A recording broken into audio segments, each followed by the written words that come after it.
నమస్తే అండి. నా పేరు నరసింహులు. నేను హైకోర్టు అడ్వకేట్ అండి. ఈరోజు నేను మీకు తెలియజేయబోయే చిన్న టాపిక్ ఏంటంటే, పర్టికులర్గా ఈ టాపిక్ ఎవరికి అవసరం పడుతుందంటే కనుక పబ్లిక్ సర్వెంట్స్కి సంబంధించిన టాపిక్ ఇది. ఎవరైనా సరే మీరు డిపార్ట్మెంట్లో కొనసాగేటప్పుడు ఏదైనా కానీ ఒక అలిగేషన్ మీ మీద వచ్చిందనుకోండి. ఫర్ ఎగ్జాంపుల్కి ఒక ప్రాక్టికల్గా ఒక కేసులో చూసింది మీకు చెప్పాలని చెప్పి ఉద్దేశంతో తెలియజేస్తున్నాను. ఇక్కడ ఏంటంటే ఇతను he is working as a postal డిపార్ట్మెంట్లో ఒక ఎంప్లాయీగా వర్క్ చేస్తున్నారు. అతనికి ఆడిట్ జరిగినప్పుడు ఆడిట్లో సర్టన్ అమౌంట్కి డిఫరెన్షియేషన్ వచ్చింది. ఆ అమౌంట్కి ఇతని లైబిలిటీ ఫిక్స్ చేశారు. ఈ అమౌంట్ మిస్ కావడానికి, మిస్అప్రోప్రియేషన్ ఆఫ్ ఫండ్స్ జరగడానికి పూర్తి బాధ్యత మీదే అని చెప్పారు. అప్పుడు ఇతను ఏం చేశాడు, చాలా తక్కువ అమౌంట్ అది అయినప్పటికీ కూడా ఈ తక్కువ అమౌంటే కదా అనే ఉద్దేశంతో ఇతను ఎందుకు రిస్క్ ఫేస్ చేయాలి, ఆ అమౌంట్ తక్కువ మొత్తం ఉంది కదా అని చెప్పి ఇతను వెళ్ళి బ్యాంక్కి వెళ్ళి డిపాజిట్ చేసి ఆ రిసిప్ట్ తీసుకెళ్ళి సంబంధిత అధికారుల దగ్గర ప్రొడ్యూస్ చేశారు. ఇప్పుడు ఏమైంది, అతను ఆ తప్పు చేశాడా లేదనేది ఎంక్వైరీ కండక్ట్ చేయలేదు. ఎక్కడ ఎంక్వైరీ కండక్ట్ చేయగానే, ఎంక్వైరీ ఆఫీసర్ని అపాయింట్ చేయగానే ఇతను ముందే అత్యుత్సాహం ప్రదర్శించి డబ్బులు డిపాజిట్ చేశాడు. అక్కడ ఆ డబ్బులు డిపాజిట్ చేసింది, ఆ మిస్అప్రోప్రియేషన్ చేసిన ఫండ్స్ ఇతని ద్వారానే జరిగింది అనే దానికి ఇక్కడ ప్రూవ్ కాలేదు. కానీ ఇతని వర్షన్ ఏంటంటే కనుక ఆ హైరార్కీలో ఇతను కాకుండా 2-3 వ్యక్తులు ఉంటారు, అందరికీ సంబంధం ఉంది అనేది ఇతని వాదన. కానీ అలా ప్రూవ్ చేసుకోలే కదా.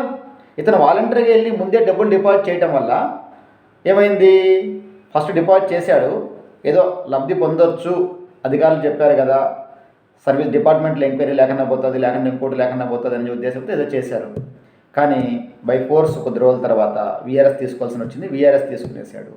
వీఆర్ఎస్ తీసుకొని అంత నష్టం చేసుకొని రిమైనింగ్ సర్వీస్ అంతా పోగొట్టుకొని వీఆర్ఎస్ తీసుకొని రావాల్సిన బెనిఫిట్స్ అంతా లాస్ అయ్యింది ఇక్కడ. తర్వాత ఇంకోటి ఏమైంది, వీఆర్ఎస్ తీసుకున్న తర్వాత ఇతను ఏదైతే కనుక డబ్బులు డిపాజిట్ చేసి అడ్మిట్ అయ్యాడు. ఇతను అడ్మిట్ అయ్యాడు కాబట్టి తప్పు చేశాడో లేదా వేరే సెకండరీ. ఇతను అడ్మిట్ అయ్యాడు కాబట్టి ఈ అడ్మిట్ అయిన దాన్ని బేస్ చేసుకొని అప్పుడు క్రిమినల్ కేసు లాంచ్ చేశాడు ఇతని మీద. అప్పుడు ఎఫ్ఐఆర్ రిజిస్టర్ చేసి ఇతని మీద క్రిమినల్ కేసు ట్రయల్ చేయడం వల్ల లోయర్ కోర్టులో 3 years కన్విక్షన్ కన్ఫర్మ్ అయింది. దాన్ని ఛాలెంజ్ చేస్తూ మళ్ళీ అపిలేట్ కోర్టుకి వెళ్ళాడు. అపిలేట్ కోర్టులో కన్ఫర్మ్ అయితే దాన్ని ఛాలెంజ్ చేస్తూ హైకోర్టు వరకు వచ్చాడు. అంటే లీగల్గా ఎంత పర్సూ చేయాలి, ఇప్పటికీ ఈ 3 కోర్టులలో పర్సూ చేసేదానికి లాయర్లకు ఫీజులు పెట్టుకోలేక అతని ఏజ్ పూర్తిగా వయసు మీద పడటం వల్ల 65 ఏళ్ళు వచ్చింది ఇప్పటికీ. ఇప్పుడు ఈ హైకోర్టులో వచ్చిన ఆర్గ్యుమెంట్ ఏంటంటే, నువ్వు లోయర్ కోర్టులో కానీ లేకుంటే కనుక డిపార్ట్మెంట్లో కానీ అడ్మిట్ అయ్యావు కదా, కాబట్టి నువ్వు అడ్మిట్ అయినావు కాబట్టి శిక్షను మాత్రం తగ్గించగలం కానీ పూర్తిగా శిక్షను తీయలేం కదా అనే ఉద్దేశంతో అదే శిక్షణ ఇక్కడ కన్ఫర్మ్ చేసే అవకాశాలు ఉన్నాయి. అలా జరిగినప్పుడు ఏమవుతుంది, మీరు చేయని తప్పును ఎప్పుడైతే నెత్తిన వేసుకుంటారో చాలా ఇబ్బంది పడతారు. ప్రాక్టికల్గా age about 65 years, BP, sugar అన్నీ హెల్త్ కంప్లైంట్స్ ఉన్నాయి అతనికి. కనీసం జైల్లోకి వెళ్ళి 1 month 2 months ఉండాలన్నా కానీ విపరీతంగా షవర్ అయిపోతున్నాడు. ఏం జరుగుతుందో లోపలికి పోతే నేను ఉంటానా లేదా సార్ అంటున్నాడు. కానీ మనం ఏం చేయలేం పరిస్థితి. అతను అడ్మిట్ అయ్యాడు కాబట్టి రేపు పొద్దున్న ఫేస్ చేయాల్సి వస్తుంది. కన్విక్షన్ కన్ఫర్మ్ అయిందనుకోండి, ఖచ్చితంగా ఫేస్ చేయాల్సి వస్తుంది. ఎగ్జాంపుల్కి చెప్తున్నా, అటువంటి కేసులు చూసాము, వింటుంటాము.